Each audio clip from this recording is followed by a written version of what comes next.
Halo, perkenalkan nama saya Adi Prakoso, saya staf pengajar di Fakultas Bisnis Universitas PGRI Yogyakarta, program studi Sarjana Manajemen.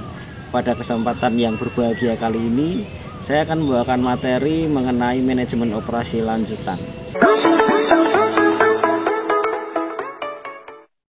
Materi kita pada kesempatan yang berbahagia kali ini, kita akan berdiskusi mengenai produk fungsional dan produk inovatif.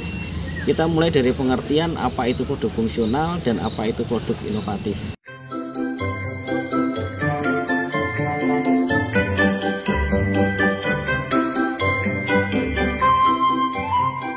Produk inovatif adalah produk yang berbasis inovasi sehingga banyak terjadi peluncuran produk-produk baru yang biasanya rilis setiap saat, setiap 6 bulan sekali ataupun setiap 1 tahun sekali. Sementara produk fungsional adalah produk-produk yang dia itu berbasis fungsi saja. Jadi orang membeli produk itu hanya karena kebutuhan dasarnya saja. Misalnya air minum, semen, gula.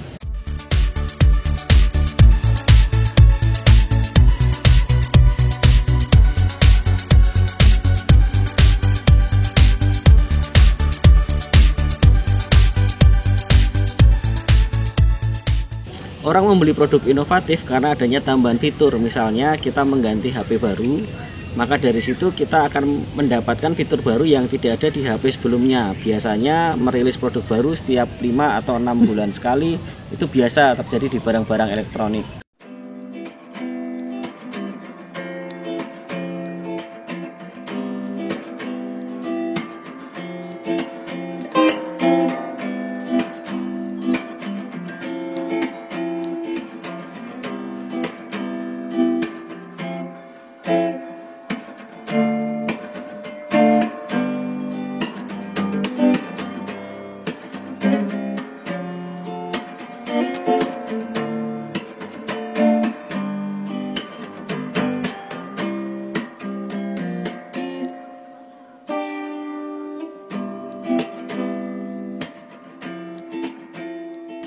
Sementara kalau produk fungsional kita bisa lihat di ilustrasi seperti di gambar ini.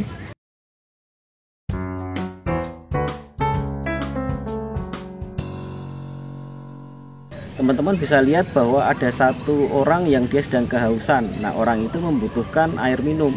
Orang yang butuh air minum tidak akan mempedulikan packaging, kemasan, dan lain sebagainya. Dia hanya membutuhkan fungsi dasar dari air, yaitu untuk melepaskan dahaganya dia.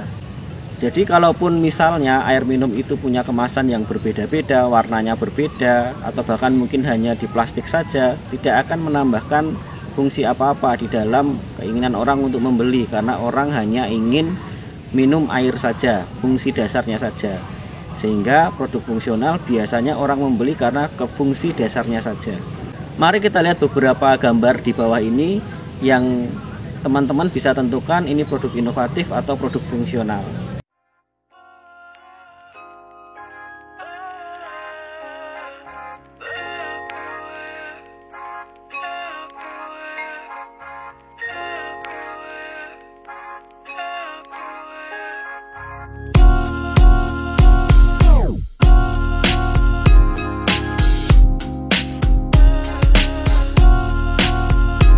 Salah satu ciri dari produk fungsional adalah biasanya life cycle-nya panjang atau daur hidup produknya itu panjang. Sehingga kalau misalkan kita punya data penjualan seperti air minum ataupun data penjualan seperti gula pasir di supermarket, itu dari tahun ke tahun akan sama.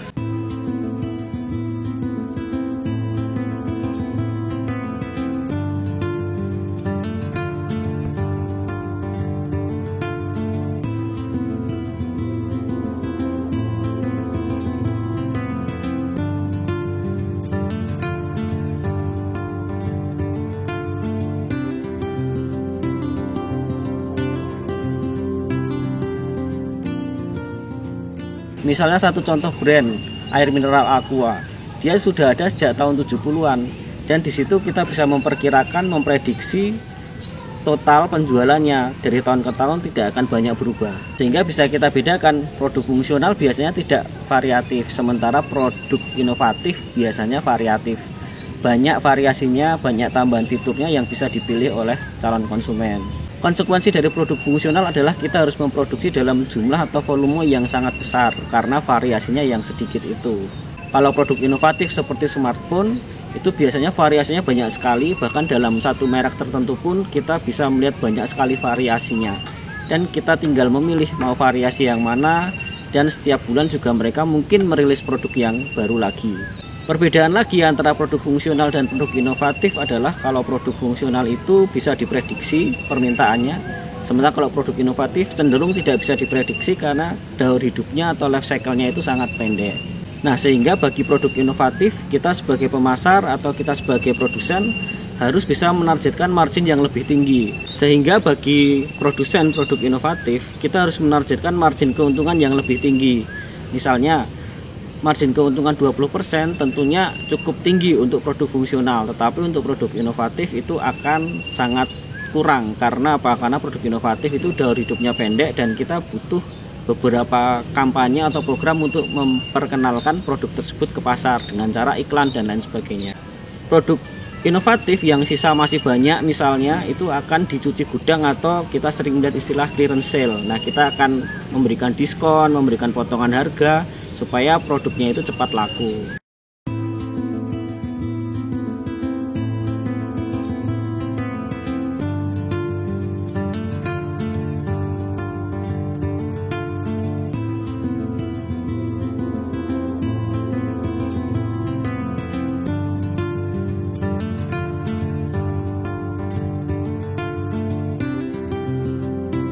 Kegiatan physical proses lebih cocok untuk produk yang fungsional, sementara kegiatan mediasi pasar lebih cocok untuk produk inovatif.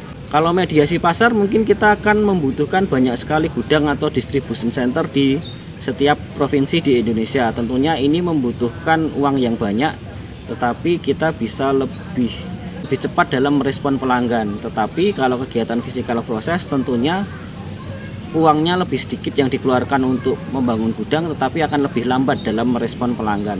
Itu adalah pilihan, jadi mau pilih yang mana, apakah mau produk yang fungsional yang lebih condong ke physical proses atau produk inovatif yang lebih condong ke mediasi pasar.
Kita mau pilih yang mana, mau cepat tapi efisien atau mau sedikit lambat tetapi kita lebih menghemat dari sisi cost. Itu adalah pilihan kita sebagai produsen.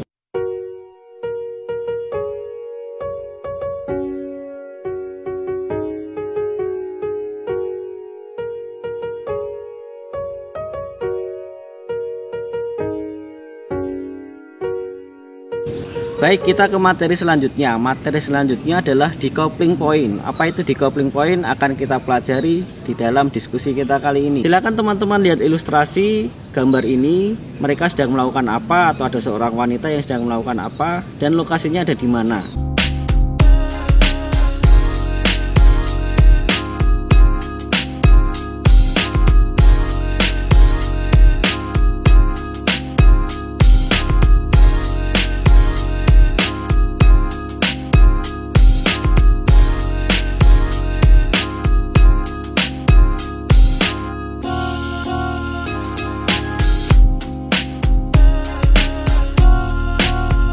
Orang itu sedang memilih sebuah produk di supermarket. Dia mau membeli pasta gigi. Ya, benar sekali.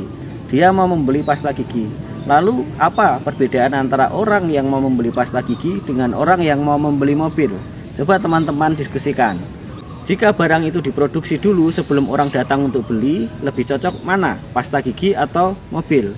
Atau barang harus menunggu, inden dulu? Orang harus menunggu beberapa bulan sebelum kendaraan atau barang tersebut datang. Biasanya itu kita ke dealer, kemudian kita mau beli kendaraan, kita nunggu dulu atau inden dulu. Atau kita cuma melihat katalog saja, katalog produk, kita lihat warnanya, spesifikasinya, dan kemudian kita bayar DP ke salespersonnya dan kita menunggu barang itu datang. Ada toleransi waktu tunggu yang bisa kita terima. Misalnya kita menunggu 1 minggu, 2 minggu, tetapi itu tidak berlaku untuk produk-produk seperti contoh tadi, produk pasta gigi yang harus selalu ready stock di pasaran. Oke, teman-teman jadi bisa simpulkan bahwa kedua produk tadi memiliki decoupling point yang berbeda. Decoupling point adalah titik temu di mana seseorang itu mau menunggu barang tertentu. Nah, lalu apakah calon konsumen kita mau menunggu selama itu? Apakah dia mentoleransi menunggu selama 6 bulan atau 8 bulan? Ataukah kita harus menempatkan inventory persediaan secara lebih banyak sehingga orang tidak perlu menunggu? Oke, baik, kita bahas 4 tipe decoupling point. Apa saja itu? Teman-teman bisa lihat di ilustrasi di bawah ini.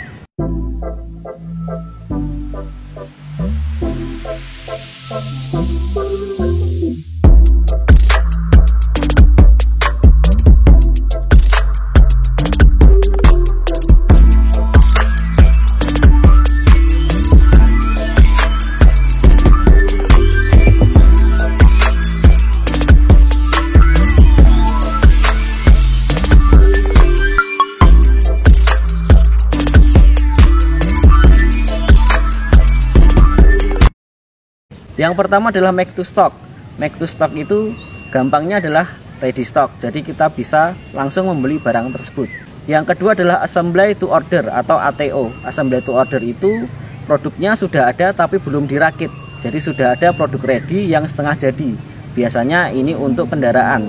Biasanya kendaraan dirakit dulu sebelum ada pemesanan yang pasti dari pelanggan. Yang selanjutnya adalah make to order atau MTO. MTO itu komponen yang dirakit belum ada, sehingga biasanya ini cocok untuk pemesanan mesin-mesin. Speknya sudah ada, tetapi kemudian menunggu pesanan dari kita baru dibuatkan. Selanjutnya adalah engineering to order. Kalau engineering to order itu pesanan benar-benar desain dari kita. Jadi ini seperti custom.